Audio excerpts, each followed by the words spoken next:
নমস্কার বন্ধুরা, ইবিএসকে চ্যানেলে আপনাদের স্বাগতম। আজ চলে এসেছি আপনাদের সঙ্গে জন্মাষ্টমী নিয়ে গল্প করতে। সারা শহর উৎসবের আনন্দে মেতে উঠেছে। কেউ যাচ্ছে কচুয়াধাম লোকনাথ বাবার জন্মস্থান, আবার কেউ কেউ যাচ্ছে গোপালের পুজো কালীকে, তো বাজারের উদ্দেশ্যে। মোটমাট রাস্তাঘাট গমগমে ব্যাপার, কাঁধে বাঁক নিয়ে ছুটছে কতজন। কেউ চাকলা, কেউ কচুয়া, সবাই লোকনাথ বাবার নাম নিয়ে নিয়ে গান করতে করতে হই হই করে করে ছুটছে।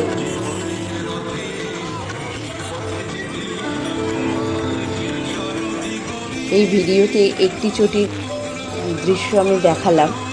এরকম অজস্র, পুরো বারাসাত থেকে কচুয়া বা চাকলা অবধি অজস্র ক্লাব থেকে অজস্র চটি থাকে মাঝে মাঝে, যাতে পথযাত্রীরা, যারা তীর্থযাত্রীরা বিশ্রাম নিতে পারে, একটু জলযোগ করতে পারে, একটু শরবত টরবত খেতে পারে, তার জন্য এক বিরাট কর্মকাণ্ড, যেটা প্রতিটা পাড়ায় পাড়ায় বা ক্লাব থেকে এগুলো ব্যবস্থাপনা করে। রাস্তায় রাস্তায় এরকম ছোট ছোট চটি থাকায় তীর্থযাত্রীদের ক্লান্তিটাও দূর হয় এবং উৎসাহও বাড়ে তাদের। পায়ে হেঁটে যাওয়াটাও তো অনেকটা কষ্টের ব্যাপার, না?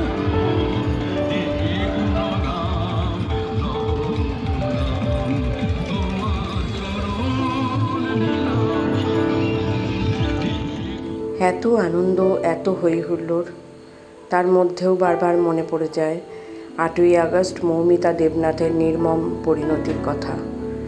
8ই আগস্ট রাত্রিবেলা তার যে কী ভীষণ পরিণতি হয়েছিল, কিভাবে সে চলে গেল পৃথিবী ছেড়ে, সেটা একদমই কাম্য নয়। সেটা কখনোই কারোর, কোনো মেয়ের ক্ষেত্রেই কাম্য নয়। তার বিচার অবশ্যই করা উচিত। বা যে যত উন্নত পদেই থাকুক না কেন, তার একবারের জন্য হলেও ভাবা উচিত তার বাড়ির মেয়েটার যদি এইরকম পরিণতি হয়, তাহলে তাদের বাড়ির পরিস্থিতি কী হতে পারে। এগুলো অন্তত ভেবে বিবেক শূন্য না হয়ে বিচার করলে কিন্তু কবেই সেটা মেয়েটা সুবিচার পেত, তাই না? হয়তো এই পিশাচের মতো লোকগুলো আমাদের মধ্যেই মিশে আছে, এটাও তো ভাবা উচিত, না? অনেকেই তো মেয়েটার মৃত্যুকে নিয়ে রাজনীতির রঙও লাগিয়ে ফেললো। কি অসম্ভব, মানে নিষ্ঠুর পরিহাস হয়ে গেছে আমাদের রাজ্যটার। মনুষ্যত্ব বলে কিছু নেই। জানি না এই অর্থ ক্ষুধার্ত বিবেক শূন্য হীরক রাজার দেশে কোনো সাধারণ মেয়ে মৌমিতা কোনোদিন বিচার পাবে কিনা। গত 3 দিনের বৃষ্টিতে আমাদের বাড়ির সামনে থেকে মেন রোড অবধি জল উঠে গেছে, যাচ্ছে তাই অবস্থা। তার মধ্যে দিয়েই বাজারে চললাম। পুজোর দিনগুলো তো যেটুকুনি নিয়ম সেটুকুনি তো করতেই হবে।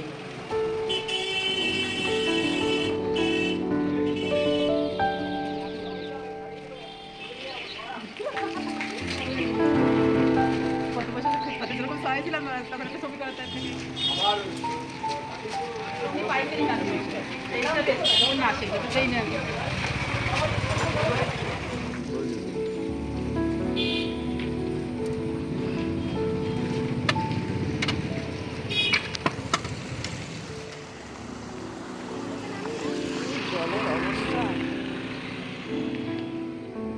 দেখেছো?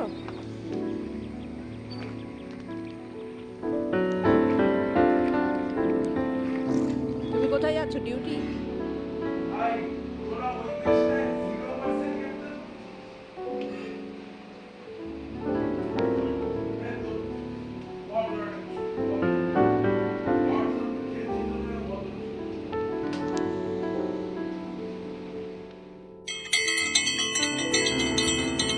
এই টুকটাক বাজার টাজার করতে যাওয়ার কারণে গপুকে আজকে তুলতে একটু দেরিই হয়ে গেল।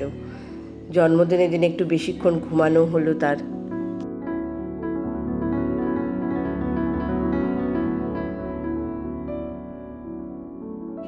Happy birthday Gopu, happy birthday.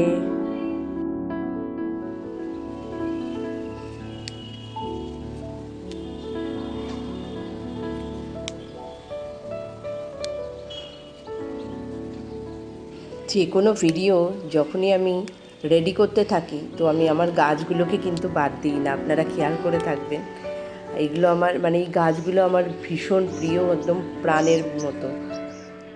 তো এদেরকে নিয়েই আমার দিন শুরু হয়, তাই কোনো ভিডিওতেই এই জিনিসটা বাদ দেওয়া যায় না।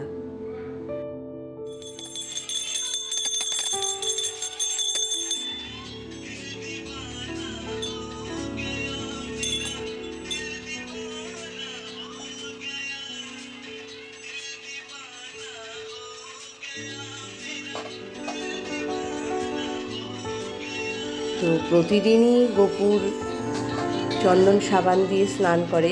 আজকের দিনটা জন্মদিন, তাই আমরা ঘি মধু, আমরা বলে না, অনেকেই যারা গোপাল পুজো করে তারা জানে, আজকের দিনে ঘি মধু চন্দন হলুদ এইসব দিয়ে ওনাকে স্নান করানো হয়। তো আমিও যথারীতি সেই নিয়ম অনুযায়ী এক এক করে করি। ভগবান শ্রী বিষ্ণুর অবতার শ্রীকৃষ্ণের জন্ম হয়েছিল আজকের দিনে, তাই এই দিনটিকে জন্মাষ্টমী হিসেবে আমরা পৃথ্বীবাসীরা পালন করি। এই জন্মাষ্টমীর আরও নাম আছে, কেউ কেউ বলে কৃষ্ণাষ্টমী, কেউ কেউ বলে গোকুলাষ্টমী, তো কৃষ্ণ জয়ন্তী ও শ্রীকৃষ্ণ জয়ন্তীও বলে থাকে অনেকেই। তো যাই হোক, জন্মাষ্টমী মানেই আমাদের গোপুর জন্মদিন। এই পূজার বিধি সেরকম কোনো কড়াকড়ি বিধি নিষেধ যে আছে সেরকম বলা যায় না, তবে প্রত্যেকটা শ্রীকৃষ্ণের তুলসী পাতা ভীষণ প্রিয় ভোগ, তো প্রত্যেকটা ভোগের উপরে অবশ্যই তুলসী পাতা দিতে হয়। আর কখনো কোনো স্টিলের বাসন বা স্টিলের প্রদীপ ব্যবহার করা উচিত না। আর যেটা মেন, যদি কখনো উপোস করে না পারেন, যদি কিছু খেয়েও ফেলেন পুজো দেওয়ার সময়, তো অবশ্যই কুলকুচি করে বাইরে থেকে মুখ ধুয়ে এসে আবার ঠাকুর ঘরে প্রবেশ করে পুজো করতে হবে। এবং এমনও বলা আছে আর কি, কেউ কেউ এমনও মানেন যে ঠিক পুজোয় বসার যোগাড়যন্ত্র করার পরে আর কি, পুজোটা যোগাড়যন্ত্র করার পরে ঠিক পুজোয় বসার আগের মুহূর্তে স্নান করে পরিষ্কার আবার ভালো বস্ত্র পরিধান করে পুজোয় বসার নিয়ম। তো এই 4টে নিয়ম মানলেই মোটামুটি হয়ে যায়। আর যদি উপোস করে কেউ দিতে পারে এই পুজো, তাহলে তো কথাই নেই।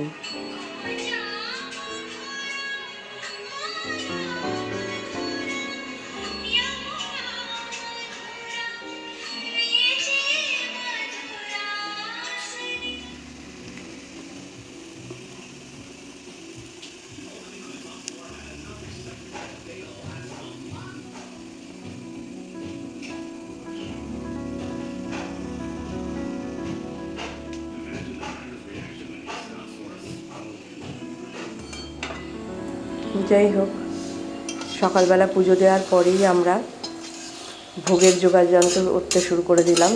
সন্ধেবেলা যে ভোগ নিবেদন হবে তার, তো সন্ধেবেলা আমরা অন্নভোগ বলতে একমাত্র পায়েসটাই দিই। আর এছাড়া লুচি, সুজি, মালপোয়া, ক্ষীর, ক্ষীরের সন্দেশ, ঘরে বানানো অবশ্যই ওটা, আর এই টুকিটাকি নারকেল নাড়ু এইসব দিয়েই করে দিই। তো ছোট করে দিই আর বড় করেই দিই, অল্প অল্প করে, কর্মকাণ্ডটা বেশ অনেকটা টাইম লেগে যায়। আর এই সারতে সারতেই আমার প্রায় রাত 9টা, বোধহয় 9টা-10টা বেজে যায় পুজো দিতে। দেখা যাক আজকে কতক্ষণ লাগে। তো যাই হোক, মোটামুটি রান্নাবান্না শেষ করে এবার ঠাকুর পুজোয় বসে গেলাম। তাই আমার বসতে কটা বাজলো জানেন? রাত 9টা। রাত 9টার সময় আমি গোপালকে সেবা দিলাম। আমাদের বাড়িতে কিন্তু কোনো পুরুত মশাই আসে না, আমিই পুরুত, আমিই রাঁধুনি, আমিই সব। তো পাঁচালি পরে আমি পুজোটা দিলাম। সেই টাইমে রাজের বাবা ব্যস্ত ছিল, তো আমাকে ভিডিও শ্যুট করে দিতে পারেনি। যাই হোক, প্রচুর ব্যস্ততার মধ্যে দিয়ে আজকে সকাল থেকে রাত চোখের নিমেষেই বেরিয়ে গেল। আর আমার গোপুর জন্মদিনটাও খুব ভালোভাবে কাটলো। সব মোটামুটি জোগাড় করে পুজো টুজো দিয়ে সারতে আমার 10:30 বেজে গেল। তো আজ ভিডিওটা এখানেই শেষ করছি। সবাই ভালো থাকবেন, সুস্থ থাকবেন, সঙ্গে থাকবেন। সবাইকে শুভ জন্মাষ্টমীর অনেক অনেক শুভেচ্ছা। সবাই বিপদমুক্ত থাকবেন। এবার থেকে একটাই কাম্য আমাদের, আমরা যেন সবাই বিপদমুক্ত থাকি। বলা যায় না কার রাস্তায় কখন কী বিপদ হতে পারে। দেখলেনই তো মৌমিতা দেবনাথের ঘটনাটা। আমরা প্রত্যেকেই কিন্তু এখন আনসেফ ফিল করছি, একটা ভয় কাজ করছে মনে। তো যাই হোক, আমার আর কিছু বলার নেই। ভিডিও শেষে আর এই দুঃখ কথাগুলো না বলাই ভালো। তাহলে আসছি, আবার কথা হবে বা দেখা হবে পরের ভিডিওতে নতুন কোনো বিষয় নিয়ে। আবার আসবো পরে। ততক্ষণ সবাই সাবধানে থাকবেন। Bye bye, tata.